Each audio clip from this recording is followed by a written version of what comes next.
Hello again, Andy with HandyANDYHome.com, Handy Andy Handyman.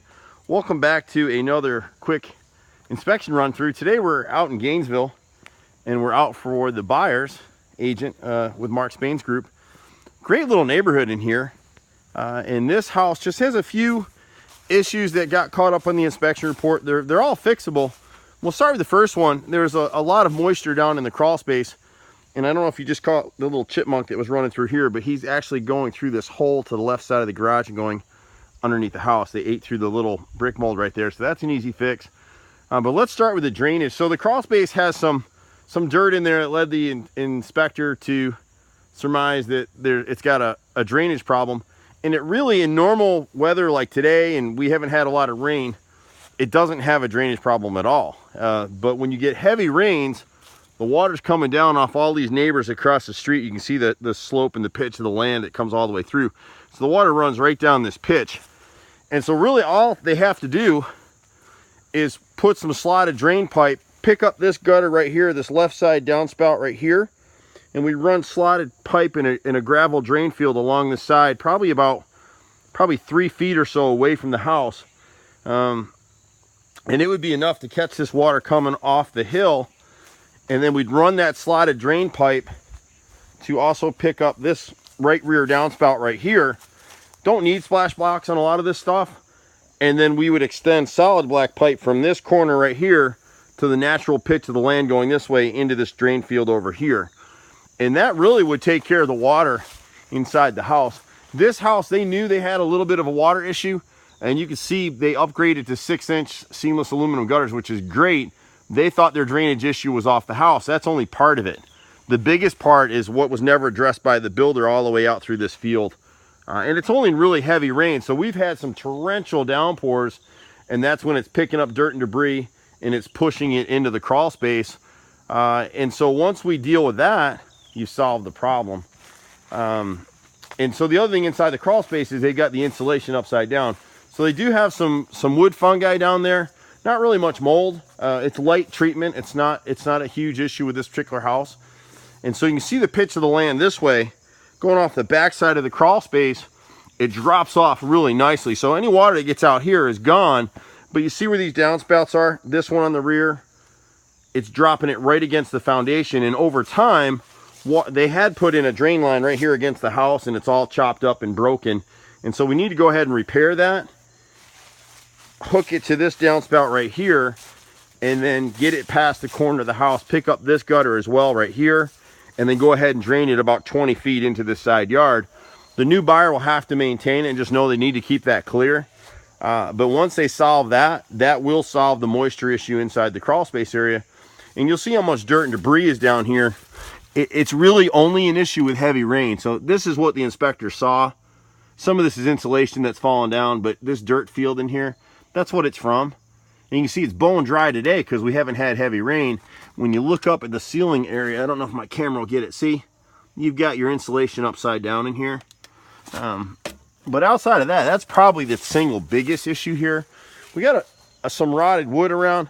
The inspector noted this window was rotted on the right side. It's not. It just needs to be painted. The front had some rot. And what we suggested they do on this house is the sellers or somebody has already replaced the lower shutters with vinyl.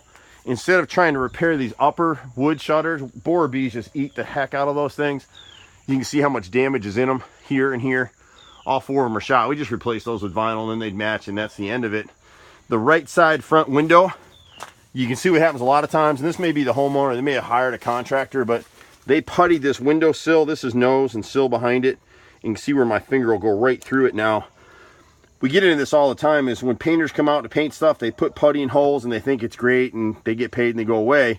The problem is that the wood fungi that causes wood rot is anaerobic. So as soon as you put putty like what they did here and over here in the corner and here in this nose, it'll last for maybe a year or so, but that wood fungi is anaerobic, so it's still eating away at the rest of the wood underneath the putty, and that's why it breaks up like this. So you never really want to do that. It's a quick fix, and most quick fixes are just bad. So here we'd replace the whole piece of nose. We'll piece in this 2x2. We'll piece in the brick mold there. But there's really not a lot of rotted wood on the house. They did the same thing on the left side light right here. You can see this has all been puttied. and so we'll replace that with new wood. A little bit of damage vinyl trim over and piece of siding over the garage door here that the inspector noted. Right here, this Dutch lap vinyl. We can still get that. Hard to find vinyl now, and that's one of the reasons we don't like vinyl, is that it'll chip like that. Somebody probably nicked it. They had a ladder or something on their truck. You got some rotted trim around both of these front doors. You get this piece of brick mold, my finger can go through it. You get the same issue on the top. So the left side garage, we'd replace the top. Part of it is that they didn't flash this, so we'd add a piece of flashing across the top to keep this from rotting out. We go round and around with people all the time. They want vinyl trim or hardy trim. Unless woodpeckers are constantly getting your corner boards on your chimney or your house, don't go with you know, semi-maintenance free trim, because you want to know that there's a problem before it gets to be a big expensive problem.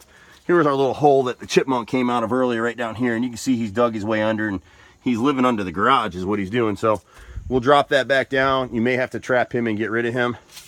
There's a little bit of rot around this garage door too. The top piece of brick mold here we'll replace. The left piece is rotted here, and the right corner piece has a little rot in it as well. This little soffit board someone replaced fairly recently, probably whoever did these gutters, I would guess. And we'll just go ahead and prime and paint it. The thing that you want to do with any kind of trim boards, it's too late now because they've installed it, but prime both sides with oil-based primer, 2 coats to seal it, and then it'll never rot out. The rest of the stuff on the report were just basic, normal kind of things. We'll show you one more thing that was an issue for the buyer, and that's this deck back here. They never flashed the deck, and the homeowner themselves may have built this thing. I don't know how old it is. But what we would do now is that you can't really flash vinyl siding very well.